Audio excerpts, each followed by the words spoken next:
전체적인 인체에 있는 증상들이 나타나게 됩니다. 우리가 피곤함을 느끼고요. 약간 집중하기가 힘들어지고 또 잦은 두통이 일어나기 시작을 합니다. 이러한 것들을 인체에는 아무런 피해도 없이 직접적으로 해결할 수 있는 유기산이 풍부한 신과일을 먹어주는 것이 좋습니다. 이 유기산이 풍부한 신과일 중에서 가장 좋은 것은 레몬입니다. 이때 우리 혈액 안에서 해독인자의 역할을 해주고 산성화된 피를 알카리화 시킬 수 있는 식재료가 필요한데, 그 식재료가 바로 당근과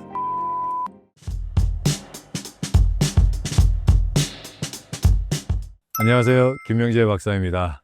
저는 천연건강교육원 센터장으로 있고요. 설해마을에 있는 메디스네이처 키맨리 라이프스타일 의학에서 상담과 처방으로 환자분들을 도와드리고 있습니다. 반갑습니다. 한국에서 만성신장 질환의 환자 수가 증가하고 있는 이유가 무엇인가요? 한국에서 만성신장 질환 환자가 증가하고 있는 이유는 당뇨와 고혈압이 계속해서 증폭하고 있고, 또 이렇게 늘어나고 있는 당뇨와 고혈압 환자들이 합병증 관리를 하지 못함으로 인해서 점점 만성신장 질환으로 이제 발전하는 게 가장 큰 원인입니다. 거기에 이제 요즘에는 자가 면역증에 걸린 여성분들이 많은데, 그분들 또한 이제 자가 면역 질환의 합병증으로 만성신장 질환을 경험하는 게 점점 늘어나는 추세에 있기 때문에, 만성신장 질환은 암, 당뇨, 그리고 이렇게 만성신장 질환 세 개의 질병이 한국에서 가장 급증하고 있는 질병들입니다. 그 중에 하나가 이제 콩밥병이고요. 만성신장 질환이 무서운 이유는 무엇인가요? 이 만성신장 질환은 우리 신장을 한번 살펴보면은 이게 어떤 병인지 알게 되는데, 인체에는 두 개의 신장이 있습니다. 그리고 하나의 신장은 각각 100만 개의 세뇨관과 사구체가 합쳐진 이 하나의 단위가 100만 개가 있는 게 하나의 신장을 이루고 있는데, 그렇기 때문에 이제 두 개의 신장이 있고, 두 개의 신장이 있고, 거기에 각각 100만 개씩 200만 개의 세뇨관이 있습니다. 그리고 그 세뇨관은 세포로 이루어져 있고요. 그 세포를 먹여 살리는 것은 모세혈관을 통해서 공급되는 혈액 때문에 그 세포들이 살고 생존하고 또 대사를 하면서 자기의 기능, 즉 해독 기능을 하게 돼 있는데, 이 신장의 가장 기본 단위가 되는 것은 이 세포들을 먹여 살리는 모세혈관과 그 혈관을 흐르는 혈액입니다. 그렇기 때문에 당뇨처럼 혈관을 계속 막아가는 질병이나 고혈압처럼 혈관을 막아가는 질병, 또는 자가면역증으로 인해서, 이 자가면역증은 끊임없는 만성염증이 일어나는 것을 자가면역증이라고 얘기를 하는데, 이 끊임없는 만성염증으로 인해서 자가세포를 공격한다 해서 우리가 자가면역증이라고 불러요. 이때 면역세포들이 활동을 하면서 면역물질이 만들어지고요. 그리고 염증성 물질들이 합쳐지면서 이게 모세혈관을 막음으로 인해서 생기는 게 바로 만성신장 질환입니다. 그래서 이 세 가지의 경우를 우리가 볼 때 공통점이 있는데, 바로 모세혈관을 막고 또 모세혈관을 흐르는 혈액의 공급이 원활하지 않을 때 세뇨관을 이루는 세포들이 죽어나가는 질병을 바로 만성신장 질환이라고 합니다. 신장이 망가지고 있다는 신호는 어떤 것이 있나요? 신장이 망가지고 있다는 신호는 이게 처음에는 그렇게 신호를 감지하기가 힘듭니다. 왜냐하면은 이 신장은 간과 신장 그리고 소장이 같이 일을 합니다. 하나의 이 축을 이루면서 일을 하기 때문에 하나의 장기가 어느 정도 기능이 떨어졌다 해도 다른 장기가 그거를 어느 정도 메꿀 수 있기 때문에, 신장이나 간이나 소장은 정말 많이 고장이 나기 전에는 임상적으로 수치로나 이렇게 판단하기가 힘든 게 바로 이 신장 질환인데, 그렇기 때문에 맨 처음에 신장이 나빠지기 시작하면은 신장에만 국한되어 있는 증상이 나타나기보다는 신장이 하는 일이 우리 인체에 있는 독소를 소변으로 걸러내는 일이기 때문에 전체적인 인체에 있는 증상들이 나타나게 됩니다. 여러 가지 독소가 쌓이면은 첫 번째, 우리가 피곤함을 느끼고요. 그리고 점점 그 독소가 우리 뇌로 올라가게 되면은 약간 집중하기가 힘들어지고, 또 약간 머리가 뿌여진다는 느낌이 들고, 또 잦은 두통이 일어나기 시작을 합니다. 조금 더 나아가서는 이제 다리나 팔이 이렇게 저릿저릿하게 되고, 잘 때 쥐가 많이 나게 됩니다. 그리고 아까 설명드렸듯이 신장은 소장과 같이 일을 하기 때문에 신장이 어느 정도 나빠지기 시작하면은 소화기에도 문제가 생겨서 잦은 구역질이나 또는 심하게 되면은 구토까지 하게 됩니다. 조금 더 이게 진행이 되면은 이제 소변에 이제 티가 나기 시작을 하는데 소변의 색깔이 좀 자주 노랗다거나 아니면 소변에서 냄새가 난다거나 아니면 소변에서 거품이 날 때 이제 신장에 어느 정도 문제가 생겼다는 것을 감지할 수가 있는데 우리가 흔히 거품료를 생각하면은 단백뇨를 생각합니다. 하지만 거품료가 있다 그래서 단백뇨가 있는 것은 아닙니다. 단백뇨가 있는 사람들은 거품료가 있을 수는 있어요. 하지만 거품료가 있다고 전부 다 단백뇨는 아닙니다. 거품료가 계속해서 일어나는 이유는 우리 신장에서 독소를 원활하게 해결하지 못할 때 일어나는 것이 바로 거품료입니다. 그래서 방금 제가 설명드린 이런 증상이 단계적으로 일어나기 시작을 한다면은 이제 내 몸에 신장에 어떠한 문제가 생겼다는 것을 인체가 우리에게 보내는 신호라고 생각하면 됩니다. 망가지고 있는 신장에 도움이 되는 식재료는 무엇이 있나요? 이 망가지고 있는 신장에 도움이 되는 식재료는 우리가 신장 질환에 대해서 한 번 더 생각을 보면은 답이 나옵니다. 신장 질환은 신장에 있는 모세혈관이 막히면서 신장 세포가 죽어서 해독하지 못하고 걸러내지 못하고 또 필요한 물질들을 재흡수하지 못할 때 일어나는 것이 만성 신장 질환입니다. 그렇다면은 원인이 모세혈관의 막힘과 혈액순환의 저하이기 때문에 이거를 해결하고 또는 예방하기 위해서는 신장으로 가는 모세혈관의 흐름이 원활한 음식을 우리가 먹어줘야 됩니다. 우리가 혈관을 막는 원인들을 생각해 보면은 가장 큰 원인은 석회질입니다. 우리가 먹는 식생활에 또 식생활 습관에 석회질을 공급하는 식생활 습관이 있고요. 또 점액질이 혈관을 막습니다. 우리가 너무 맵거나 짜운 음식을 먹게 되면은 인체에서는 거기로부터 오는 데미지로부터 보호하기 위해서 점액질을 형성해냅니다. 또 더 나아가서 원래 점액이 강한 음식들이 있어요. 우유나 치즈 이런 것들 먹게 되면은 그 점액질이 혈관을 막고요. 또 혈관을 막는 원인은 이물질입니다. 이 이물질은 우리가 가공식품을 먹을 때, 즉 인스턴트 식품을 먹을 때 들어오고요. 또 근데 요즘에 나오는 연구들을 살펴보면은 우리가 흔히 건강하다고 생각해서 먹는 효소 가루들 또는 생식이나 선식 이러한 것들도 이물질로 우리의 혈관을 막을 수가 있습니다.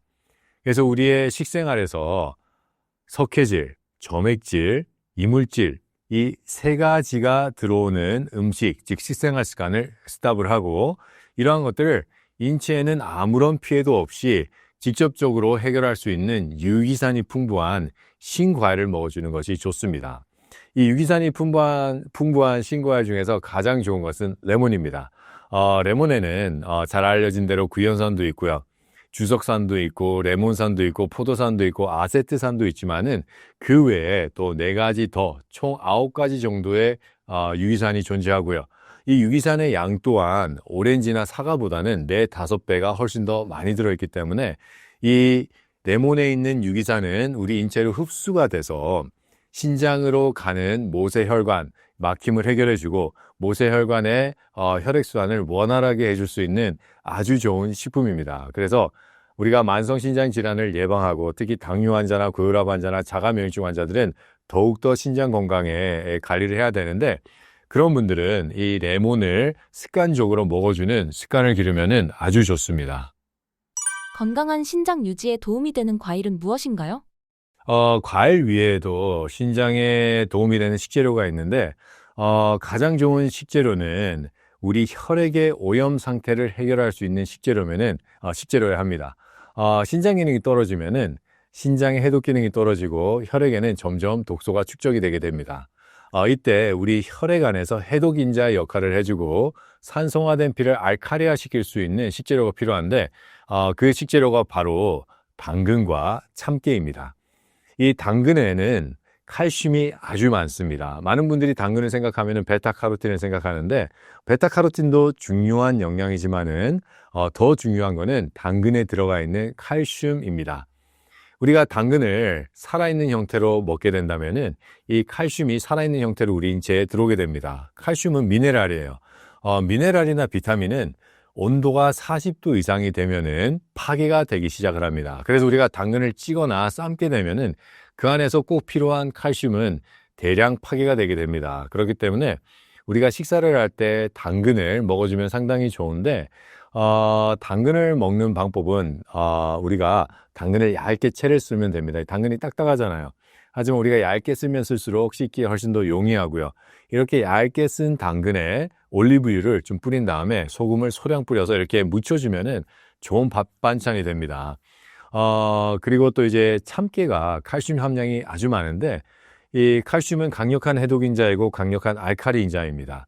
그래서 이렇게 독소가 많은 혈액을 정화시킬 수가 있는데 참깨에는 무려 1000mg 이라는 칼슘이 100g당 들어 있습니다. 이건 어마어마한 양인데 이 칼슘이 많은 참깨를 먹을 때 주의할 점은 꼭 생참깨를 먹어야 됩니다. 우리가 참깨를 뽑게 된다면은 그 참깨에 둘러싸인 인지질이 온도 때문에 과산화지질로 변합니다. 과산화지질은 우리 인체에 들어와서 활성산소와 똑같은 역할을 합니다. 그렇기 때문에 꼭 생참깨를 드셔야 되고 우리가 식사할 때 밥숟가락으로 한 숟가락 딱 떠서 입에 넣어서 완전히 물이 될 때까지 씹어야 됩니다. 그런 다음에 삼키면은 아주 좋은 밥 반찬과 그리고 혈액을 해독할 수 있는 칼슘을 공급할 수 있는 방법이 됩니다. 신장 건강이 안 좋은 사람들의 특징은 무엇인가요? 신장 건강에 안 좋은 생활 습관은 신장에 있는 모세혈관을 막는 생활 습관입니다. 첫 번째, 모세혈관을 막는 석회질을 공급하는 건데, 우리가 이 석회질을 우리 식생활에서 공급을 하는데, 많은 분들이 이거를 인지를 하지 못하고 계세요.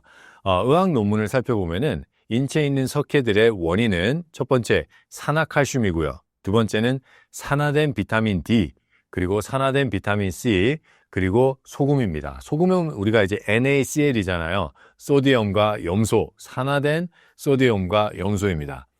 이렇게 산화된 비타민과 미네랄은 인체에 들어와서 석회질이 되는데 우리가 이제 의학 논문들을 보면은 이렇게 산화된 비타민과 미네랄은 우리가 그걸 영양제 형태로 먹었을 때 정맥 주사로 맞았을 때 인체에 들어와서 석회질이 된다고 얘기를 합니다.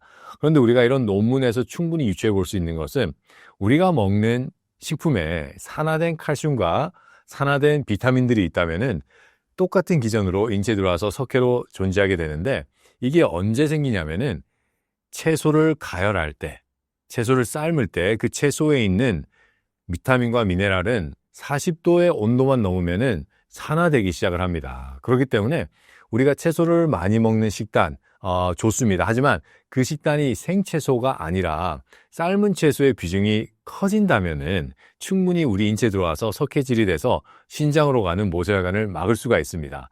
우리가 이 사실을 정확하게 알아야지만이 신장 질환을 예방할 수 있고 또 신장 질환을 가지신 분들이 회복할 수 있습니다. 저희 센터에는 수많은 만성 신장 질환 환자들이 옵니다. 그 환자들 제가 처음 볼 때는 그 환자들과 보호자들은 절망에 빠져 있어요. 왜냐하면은 병원에서는 어느 정도 신장 수치가 나쁘다는 것을 알고 있지만은 별다른 조치를 하지 못했습니다. 그러다가 갑자기 어느 날 병원을 갔는데 이거 많이 나빠졌네요. 투석하셔야겠습니다. 이 얘기를 듣게 됩니다. 그러면은 그분들한테 그거는 엄청난 선고입니다. 투석이라는 것은 우선 삶의 질을 떨어뜨리게 됩니다. 하지만 그것만의 문제가 아니에요. 투석을 함으로 인해서 면역력이 저하가 돼서 각종 질병에 걸리게 되고요. 더욱더 나아가서는 사망률이 증가하게 돼 있습니다. 그래서 이분들은 어떠한 일이 있어도 투석을 피하려고 하는데 그런 분들이 이제 저희 센터에 오게 됩니다. 그러면은 저희 센터에서는 그분과의 상담을 통해서 그분이 꼭 할 수 있는 식단을 통해서 이거를 해결해 나가기 시작을 합니다. 그러면은 그분들한테 일어나는 변화가 뭐냐면은 우선 석회질이 많은 음식을 다 끊고요. 그리고 점액질이 생기는 우유나 자극적인 음식을 끊고 또 이물질이 있는 인스턴트나 가공된 식품을 끊기 시작합니다. 그리고 모세혈관을 원활하게 해줄 수 있는 각각 집들에 대한 처방과 식단에 대한 처방을 가지고 3주 동안 생활을 합니다. 이렇게 되면은 가장 처음 좋아지는 것은 뭐냐면은 맨 처음에 신장이 좋지 않기 때문에 모세혈관이 점점 막혀서 피부가 점점 거뭇거뭇해지세요. 그런 분들의 피부가 한 일주일 열흘 되면은 다시 하얗게 변하기 시작을 합니다. 그리고 신장이 나빠서 독이 쌓여서 항상 피곤하고 신진대사 저하로 인해서 겪었던 많은 염증성 반응들이 하나씩 좋아지기 시작을 합니다. 그리고 3주간의 교육을 마치고 이제 집에 가서 계속해서 처방을 받고 상담을 하면서 생활을 하세요. 그러면 그분들의 빈혈 수치가 회복이 되고 그리고 요소, 질소가 혈액에 있는 비위엔 수치도 점점 좋아지고요. 그리고 칼륨 수치도 떨어지고 여러 가지 수치들이 좋아지면서 몸이 회복되는 것을 경험하게 됩니다. 이러한 것들이 모세혈관을 막는 식생활 습관을 없애고 또 우리가 먹는 영양이 들어가서 활용이 돼서 모세혈관을 뚫을 수 있도록 운동을 해주는 겁니다. 우리가 규칙적인 운동이 상당히 중요합니다. 하지만 요즘 나오는 논문을 보면은 규칙적인 운동보다 더 중요한 것은 얼마나 우리가 한 군데 오래 머물지 않고 계속해서 움직이느냐입니다. 그래서 우리가 뭐 1시간 동안 의자에 앉아 있었다 그러면은 1시간 후에는 조금 걸어줘야 돼요. 한 2, 3분이라도 걸어주고 아니면 앉았다 일어났다를 한 15번에서 한 20번 정도 해주고 이러한 것들이 자주 있으면 자주 있을수록 혈액순환이 원활하게 됩니다. 그리고 꼭 필요한 생활 습관은 햇볕을 쬐는 겁니다. 우리가 먹는 영양이 흡수되기 위해서 그중에서 특히 칼슘이 흡수되기 위해서는 비타민 D라는 호르몬이 꼭 필요합니다. 이 비타민 D라는 호르몬은 우리가 정제나 아니면은 정맥주사를 먹게 됐을 때는 연부 조직에 석회로 낄 수 있기 때문에 그렇게 하는 것이 아니라 햇볕을 통해서 받는 겁니다. 그래서 우리가 오전에 한 1시간 정도 운동을 하면서 충분히 햇볕을 쬐주고 또 오후에 운동을 하면서 충분한 햇볕을 1시간 정도 쬐준다면은 환자분들이 정말 빨리 회복되는 것을 저는 계속 목격하고 있습니다. 그래서 방금 제가 말씀드린 이 생활 습관들을 계속하게 된다면은 만성신장 질환을 예방하고 또 만성신장 질환에서 회복할 수 있는 길을 만들 수가 있습니다. 하지만 만약에 내가 만성신장 질환을 가졌다면은 꼭 주의해야 될 점이 있습니다. 레몬을 먹고 당근을 먹고 참깨를 먹을 때 꼭 상담을 통해서 자기 상태에 맞는, 즉 내 신장의 상태에 맞고 내 소화의 상태에 맞고 내 간의 상태에 맞는 식단을 하셔야 됩니다. 이거는 개개인이 다 다르기 때문에 그냥 이렇게 영상을 보고 따라하는 것이 아니라 상담을 통해서 꼭 개인화된 식단을 꼭 받으셔야 됩니다. 당뇨 환자가 증가하고 있는데 당뇨가 무서운 이유가 무엇인가요? 당뇨가 진짜 무서운 이유는 이 합병증입니다. 합병증은 우리 인체 머리부터 발끝까지 전부 다 올 수 있는데 우리가 흔히 아는 치매, 그리고 중풍, 자율신경계의 문제들, 운동신경계의 문제들 당뇨로 충분히 올 수 있고요. 심장마비, 그리고 관상동맥에 스텐트를 넣는 것들, 그리고 팔과 다리가 계속 쑤시고 아픈 통증, 신경통들, 그리고 말초신경염부터 만성신장 질환, 또 우리의 시력을 앗아갈 수 있는 녹내장과 망막 질환들, 또 우리 근골격계, 즉 관절과 근육들에도 합병증을 일으킬 수 있는 게 당뇨입니다. 그렇기 때문에 당뇨가 진짜 무서운 이유는 혈당이 높아서가 아니라 바로 합병증 때문에 그렇습니다. 당뇨 초기에 몸에서 어떤 신호가 일어나나요? 당뇨는 하루아침에 만들어지는 질병이 아닙니다. 당뇨는 수십 년이 걸려서 만들어지는 질병이고 그러한 것들이 임상적으로 나타나는 시기가 될 때 나타나는 것뿐입니다. 그래서 내가 3개월 전에 병원에 가서 검사를 했는데 당뇨가 정상이었어요. 근데 당화혈 색소가 3개월 후에는 갑자기 껑충 떠서 당뇨 진단을 받았어요. 그렇다면 3개월 만에 당뇨가 만들어진 것이 아니라 당뇨는 수십 년에 걸쳐서 만들어졌는데 임상적인 진단을 내리는 수치가 그때 나타났던 것뿐입니다. 그렇기 때문에 우리가 당뇨의 수치로 진단받기까지 기다려서는 안 됩니다. 당뇨가 일어날 때 일어나는 몸에서 나타나는 증상들은 첫 번째 우리의 몸이 점점 피곤해집니다. 피곤해지고 밥을 먹기나 하면은 계속 졸려요. 계속 졸리고 그리고 피부가 많이 간지럽기 시작을 하고요. 또 가장 이제 많은 분들이 경험을 하는 것들이 몸에서 일어나는 여러 가지 염증 반응들입니다. 두드러기가 나고 또 감기에 걸렸는데 잘 낫지가 않아요. 감기가 오래 가기 시작을 하고 이런 것들이 당뇨 초기에 일어날 수 있는 것들이고 이제 어느 정도 조금 진행이 되면은 살이 아무런 이유 없이 빠지기 시작합니다. 내가 식사를 충분히 하고 활동량을 줄이는데도 살이 빠지기 시작했다면은 당뇨가 어느 정도 진행될 때 나타나는 증상이고요. 당뇨가 이제 나타나기 시작하면은 목이 많이 마르고 소변을 자주 보고 이러한 증상들이 나타나기 시작을 합니다. 한국에서 당뇨 환자가 증가하고 있는 이유가 무엇인가요? 당뇨에 걸리는 원인은 우리가 당뇨를 보면은 원인이 있고 증상이 있어요. 당뇨의 증상은 이제 인슐린에서 췌장에서 인슐린을 만들지 못하기 때문에 우리가 먹는 포도당을 저장하지 못하게 됩니다. 간에 저장하지 못하고 근육에 저장하지 못하다 보니까 그 당이 혈중으로 흘러나오는 거예요. 그러면은 혈중에 있는 혈당이 높아집니다. 내신경이 이걸 감지하고 우리 소변으로 당을 내보내는 것을 우리를 당뇨라고 합니다. 그렇다면은 당뇨의 증상은 혈당이 높은 것이고요. 당뇨의 원인은 췌장의 인슐린 저하가 당뇨의 원인입니다. 한국인의 삶을 살펴볼 때 어떠한 것이 췌장의 인슐린 저하를 만들 수 있느냐를 우리가 살펴보면 되는데, 췌장의 인슐린 저하는 췌장에 있는 세포들이 신진대사를 하지 못할 때 일어나는 일입니다. 세포가 신진대사를 할 때 핵심이 되는 것은 두 가지가 있는데, 하나는 피, 하나는 간의 역할입니다.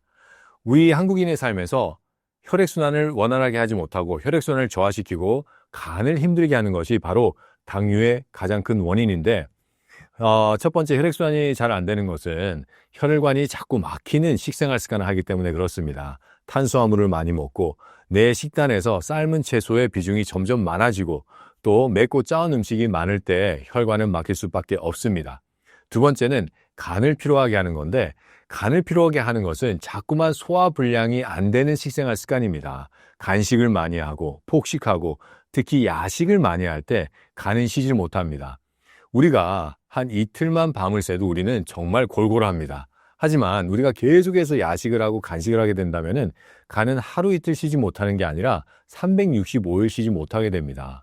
이렇게 될 때 간의 기능이 떨어지고 또 혈액순환이 되지 않아서 점점 췌장으로 가는 혈관이 막히기 시작한다면 당뇨에 걸리게 됩니다. 그런데 여기에 더해지는 것은 우리 한국인들의 삶은 정말 경쟁적이고 그리고 바쁜 삶을 살고 있습니다. 이때 얻게 되는 과로와 스트레스, 이 과로와 스트레스는 직접적으로 활성산소를 만들고요. 활성산소는 우리 혈중으로 침투해서 혈구를 파괴해서 혈전을 생성해냅니다. 이 혈전은 또 혈액순환 저하를 일으킵니다. 이러한 생활 습관이 우리나라에서 당뇨를 급증하게 하고 있는 이유입니다. 당뇨를 예방하기 위해 아침에 어떤 것을 챙겨 먹는 것이 좋을까요? 보건복지부에서는 우리나라 당뇨뿐만 아니라 고혈압 이런 만성질환의 중요한 요인으로 아침 식사에 결혈을 꼽고 있습니다. 우리나라뿐만이 아니에요. 근데 미국이나 유럽에도 나오는 연구 논문을 보면은 아침 식사를 습관적으로 먹지 않았을 때 뇌혈관이 막히고 심혈관이 막혀서 죽는 사망률이 87% 정도 증가한다는 논문도 있습니다. 그만큼 우리가 아침 식사를 하느냐 안 하느냐가 혈관 건강에 아주 중요한 역할을 하는데, 그 이유는 에너지 결핍 때문에 그렇습니다. 우리 인체는 숨만 쉬어도 에너지를 소비하는데, 우리가 저녁을 먹고 아침을 먹기까지 가장 공복의 시간이 깁니다. 이때 우리는 가만히 누워있고 숨만 쉬어도 에너지를 소비하기 때문에 아침이 되면은 심각한 에너지 결핍 상태로 우리는 눈을 뜨게 됩니다. 근데 이때 우리가 아침을 먹지 않잖아요? 에너지 대사에 가장 중요한 역할을 하는 간이 피해를 봅니다. 아까도 제가 말씀드렸지만은 간이 피곤하면은 당뇨에 걸린다라고 얘기를 했는데, 간이 피곤하게 되면은 해독의 역할을 하지 못하고요. 해독의 역할을 하지 못하면 독소가 점점 혈액에 축적이 되고요. 이렇게 되면은 혈액순환 저하의 아주 중요한 원인이 됩니다. 그렇기 때문에 우리 현대인들이 건강한 삶을 유지하고 당뇨를 예방하기 위해서는 규칙적인 아침 식사가 꼭 필요합니다. 그런데 요즘에는 많은 사람들이 바쁘잖아요. 아침에 가장 바빠요. 아이들도 학교에 보내야 되고 우리도 직장에 나가야 되고 그렇기 때문에 정신이 없어요. 하지만 저는 환자들에게 이렇게 얘기를 합니다. 30분 일찍 일어나서 식사를 하세요. 하지만 그 환자들 중에서도 정말 바빠서 하지 못하는 환자들에게는 제가 제안해 주는 식단이 있는데, 바로 스무디와 당근 씨앗즙입니다. 아침 식사 스무디이기 때문에 과일 스무디랑은 달라요. 우선은 현미밥을 한 100g 정도 넣고, 작은 두부를 한 3분의 1 정도 넣고, 거기에 호두나 마카데미아 같은 견과류, 그리고 시금치, 상추 같은 야채, 그리고 파프리카 정도 넣고, 어느 정도의 양파도 조금 넣으셔도 돼요. 거기에 소금을 넣고 물을 살짝 넣고 믹서기에 갑니다. 그러면 이제 그게 아침 식사 대용 스무디가 돼요. 그거는 우리가 출근하면서 버스 안이나 지하철 안에서 마셔도 되고, 아니면은 자동차에서 차를 운전하면서 이렇게 마셔도 됩니다. 그렇게 마시고 이제 그거 마시자마자 바로 당근 씨앗즙을 200cc 먹어준다면은 당근 씨앗즙에 있는 칼슘과 아미노산이 인체에 흡수가 되면서 아주 좋은 아침이 되고, 아무리 바빠도 이 두 개를 챙겨 먹게 되면은 당뇨 예방에 아주 탁월한 효과를 볼 수가 있습니다. 원장님도 매일 아침마다 드시나요? 예, 저는 이제 조금 일찍 일어나서 규칙적인 아침 식사를 하려고 합니다. 그리고 저는 아침을 많이 먹습니다. 왜냐면은 아침에 가장 많은 에너지가 필요하기 때문에. 하지만 가끔 가다가 바쁜 날이 있을 때는 제가 꼭 먹는 게 바로 방금 소개시켜드린 그 스무디와 당근 씨앗즙입니다. 당뇨 회복을 위해 과일과 곁들여서 먹으면 도움이 되는 음식은 무엇인가요? 당뇨 회복에 꼭 필요한 과일은 바로 신과일입니다. 왜냐하면 신과일에 있는 유기산, 그리고 신과일에 있는 비타민 C, 비타민 E는 강력한 항산화 효소입니다. 그리고 또 신과일에는 아연과 징크 같이 좋은 항산화 미네랄이 있습니다. 랑게란섬이라 그러죠. 우리 췌장에서 인슐린을 만들어내는 하나의 세포들이 모여 사는 하나의 단위입니다. 이 랑게란섬의 혈관 막힘의 원인들을 보면은 활성산소가 가장 많습니다.